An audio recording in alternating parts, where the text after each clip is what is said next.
Today on In the Wood Yard, we've got a delivery and I'm going to show you some carnage that happened.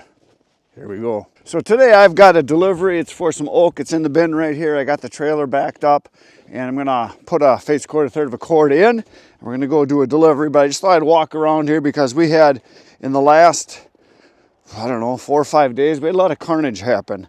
If you've been watching, which you should have been, Kenny and I went and got the BLOCKBUSTER 1412 plus firewood processor, and then we ran it. All this sawdust was produced just in the last few days, so quite a bit of sawdust. I'll show you kind of the wood we got done. So yeah, we went 5 days ago, and we went to the plant, did some videos. You should have seen those videos too. And we brought the processor back. The day we were going to leave, we had an ice storm, so we turned around and went back to the plant because it was pretty squirrely, and they put some extra weight on for us so we could haul it because it was kind of light. And so we brought it back, ran the machine, I think 3 different times now. We got about 10 hours on it. It's running really good. We like it. For a nice towable unit, it works really good. A lot of people have been asking, and I thought I'd go over the numbers a little bit here. I don't have all the numbers in my head. I just know the base price on the 1412, not the plus. The 1412 is around $34,000. And then if you add the elevator, the tip tray, the last cut tray, the bigger cylinder for the ram, and I think a bigger pump, stuff like that, I think the extra cost on all that stuff is like another 10 grand, something like that. You have to check their website out. And if you're interested in finding out information, you want to call and talk to Jeff Huber. I'll put the number on the screen at BLOCKBUSTER, and they're in Iowa. So for me and Kenny, it was like a 6-hour drive, something like that, and we brought it back and we've been using it. So far it's been pretty good. It takes gas. It's got a 37 horsepower engine, Vanguard engine here, you can see. There it is, 37, and it's gas, like I said. So if you want to check those videos out, you should, and I'll show you some of the wood that we got produced so far. Now this bin here was only about half full, and we filled it the rest of the way. We overfilled it and the whole side collapsed on us. You saw the tragedy happen. The good thing is all that happened is the sides just laid down. So all this wood is actually on pallets. You can't see them because there's snow here, but there's pallets right out to here. So I'll take these chunks and throw them up. And what we might do is just add on a belly all the way around here, and we'll be able to put even more wood in here because it's not a real wide bin. It's only 2 pallets wide, so you can see the 2 pallets here. Oh, 3 pallets wide, I guess, about 3. But you can see all the wood we got in there. So probably half of the wood that's here we just processed and put in. And then over here we got a whole bunch more. That's all red oak, by the way, because we finished off the red oak because we wanted to get that done because that's the wood that takes the longest to dry. And then this wood over here, all this is brand new. We added this on the other day. Me and Kenny built more onto the cage, the bin, the bunker, whatever you like to call it. So there that is, and that is all new wood. And then all the white oak is right here. From here down, that's all new white oak. We just did 1 load, so I'll probably do some more this week. My plan is to run it at least 1 more day, maybe 2 more days, and get that done. I'm going to go over here and show you where the wood was that we were working on. We had Bert here working, Adam came and helped, Keith was here a little bit, and obviously Kenny was here for a few days, so we all got to run it a little bit. And actually I didn't run it hardly at all. I just kind of let Bert do his thing, and then Kenny ran a little bit and Adam did a little bit, because I'll get plenty of time to use it later on, so let those guys play with it a little bit. I totally forgot. The first thing we did was a bunch of ash. So we did a trailer load full of ash. We did a 4 face cord load, a full cord and a third, and we did it in about 45 minutes.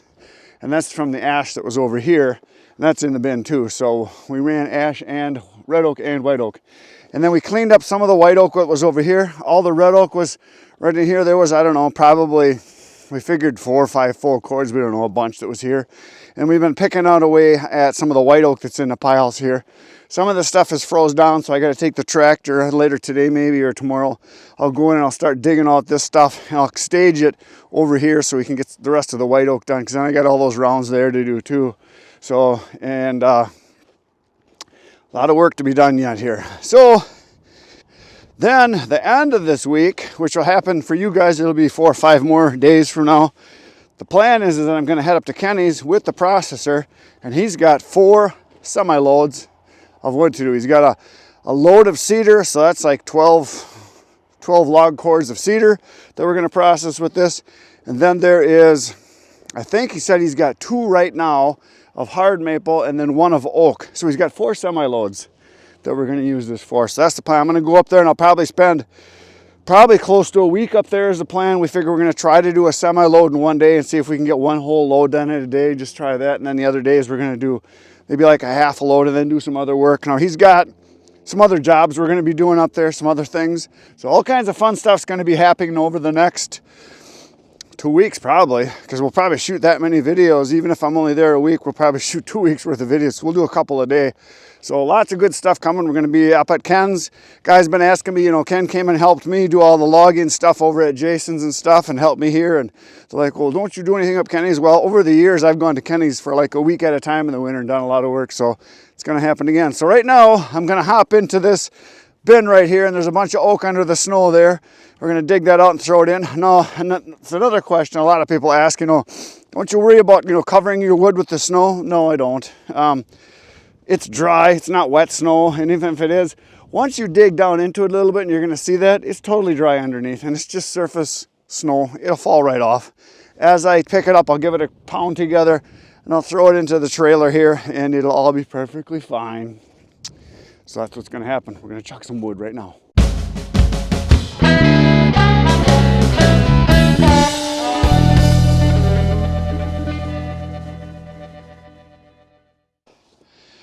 There it is. The wood is in. It is covered up. And I don't know if you guys saw it when I was throwing it in, but there's no snow on this, if you can see in there.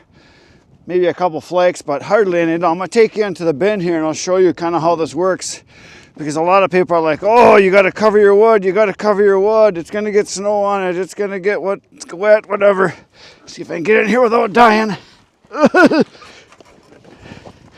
So when I'm throwing wood in, even the stuff that's got snow on, I'll show you like right here. You pull it out and you take 2 pieces and you hit them together, snow comes right off. So you can see it just falls right off because it's cold enough. It's only like 10 degrees, so snow falls right off. And a lot of times I'll tunnel right into the bottom so you can see snow on top, but down below there's no snow. And even if there's a little snow like right here, you pull it out, give it a little hit, snow falls right down. So it just goes right down and below, and there's no snow in the wood that's in the trailer. No big deal.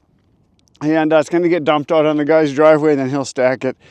And if this would have been a heavy, wet, you know, 1.5 feet of snow, yeah, then I'd have to bore down right into the middle. I'd have to go right down in there to get the dry stuff, and then the wet stuff would be on top. But overnight, usually it freezes, and I can pound it off. It's not a big deal. It really doesn't hurt the wood at all. And most of the really big firewood producers that I've been to and visited, the guys that are full-time selling semi-loads a day, they don't cover their wood. They just do big mounds just like these here that you see. And the snow just eventually dries off. Because even if it's cold like today, like right now it's about 10 degrees, as the sun hits that, down inside of there, it creates some heat. And that snow eventually just melts away and is gone. But yeah, if you're in an area where you get 4 feet of snow, 5 feet of snow over the course of the winter, you're probably better off covering your wood with either tarps or stacking and putting tin on top and then keeping all the snow up above so it doesn't get in there. But that could be a problem too, because I know from my brother Ken, he stacks all his wood and he puts tins over the top of it, and then he puts cement blocks or railroad ties up on top. And what happens is he can't get at the wood because it gets buried so heavy in there that he can only go in so far and it'll collapse on him. So there's just really no good way of doing it. But there you go. Snow on the wood, no big deal. And right now we're towards the end of February. For you guys, it's probably already March. Actually, it's middle of February right now, but for you guys, it's probably middle of March. This snow's all going to be gone. It's going to warm up, and we're starting to have some, warmer days coming, and it'll just go away. So, not a big deal. All right, let's go do a dump.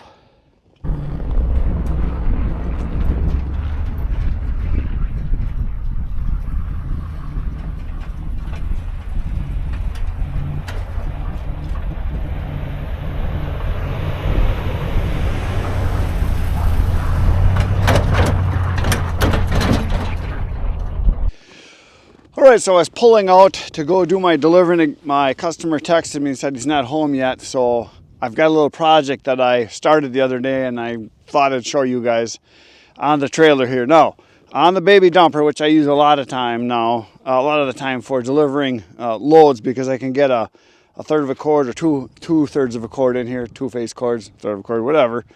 And these markers that I use are plow markers that is just a piece of conduit that's bolted on here with a piece of plastic. Well, I broke them off 3 times now. I broke that side and I broke this side twice. So what happens is you get a big load of wood rounds, you dump it out and it hits and it breaks them off because they get brittle and they get cold. And I came up with a better idea. I've been thinking about this for a while now. So what I did is I went and I bought some of these gear ties. This was like 12 bucks, I think. I bought just one big one.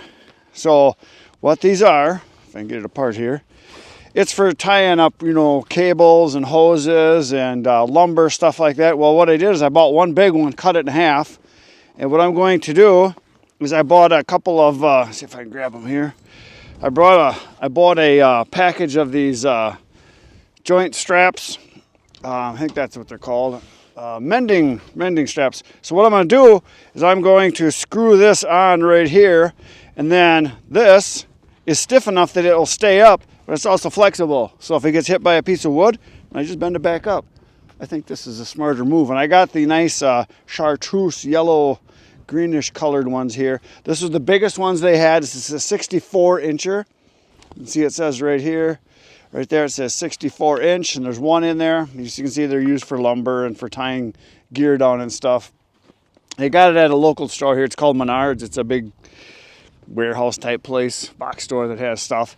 So you can get these anywhere. The brand name on this is, I guess it's called Gear Tie.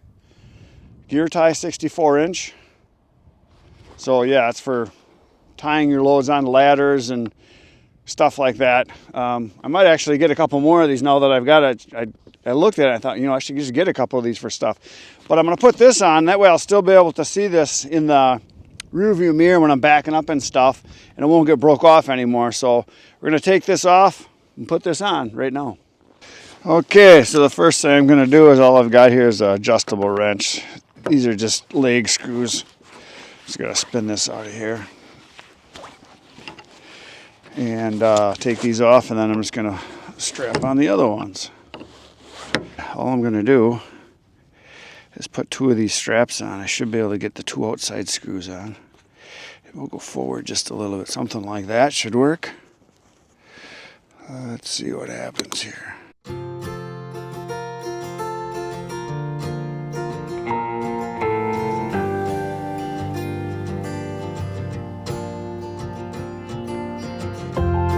Look at that.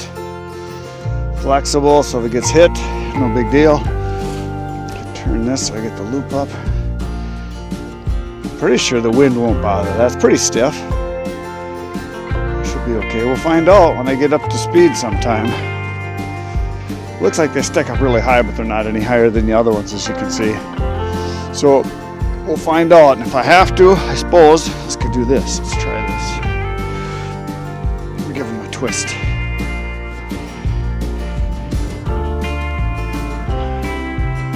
There we go. This should work. I'm gonna get these about as tight as I can get. I might put more screws in. We'll see. We'll try that for now. There's one done. I think that'll work.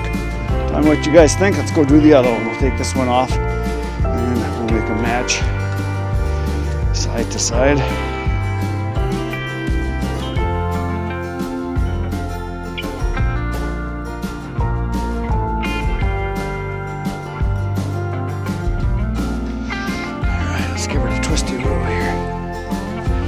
Actually very hard to twist. It's pretty stiff. Well, this is made strong enough, the wire on the inside, for 2x4s. Stuff like that. Pipe. Alright, I'm going to put a couple more screws in until I run out of screws. I don't think I've got enough. Looks like I've got enough to do 6 more, looks like. They shorted me.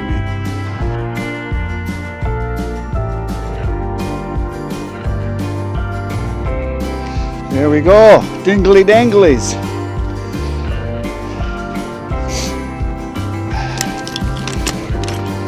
Oh, I found the screws. They fell out right here. I do have 2 more. I guess I don't have to lodge a complaint after all. There it is, a work of art. We'll see how those do. And if I can't see them well enough, which I think I'll be able to, I can always put a piece of pink tape up there or something. But that should work because I don't think the wind's going to push them too much. You can put quite a bit of pressure on them. We'll find out. And if they bend down, I just bend them back up. Even if they go back, 45 degrees, I'll still be able to see them because I can see just this edge of the board in your rearview mirror. But if you put it on a bigger, higher truck, if you got stuff in the back, then you can't see these. But that should work. Both sides are on. Should be good. And they should flex when the wood falls out. Shouldn't be a problem. We'll find out.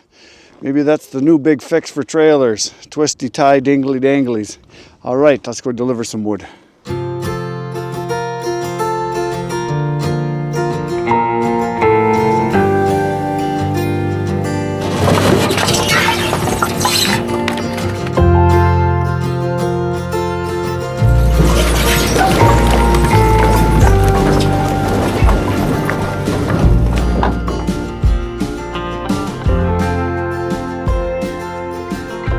The new trailer markers are spectacular is the word I would use. I got up to about 70 miles an hour in the interstate when I went to do this delivery, and they just wiggle a little bit. They don't bend over at all, so the wind is not an issue. Nice and flexible, so I think as I dump big rounds and stuff out later, or logs, if it hits it, it's not going to shear it off. I got it low enough here, it should just bend right over like this and stand it right back up. So they work pretty good. I like them. And the delivery, when I did it to the guy, he says, "Oh, look at that. You got all kinds of nice markers on." He noticed it right away. So that's a good thing. So there you go. That is it for today, folks. You got to see the new markers. We did a dump. We did delivery. Uncle Benjamin came home. I'll see you tomorrow morning at 5:30 a.m. with another video just for you. Good night, Irene.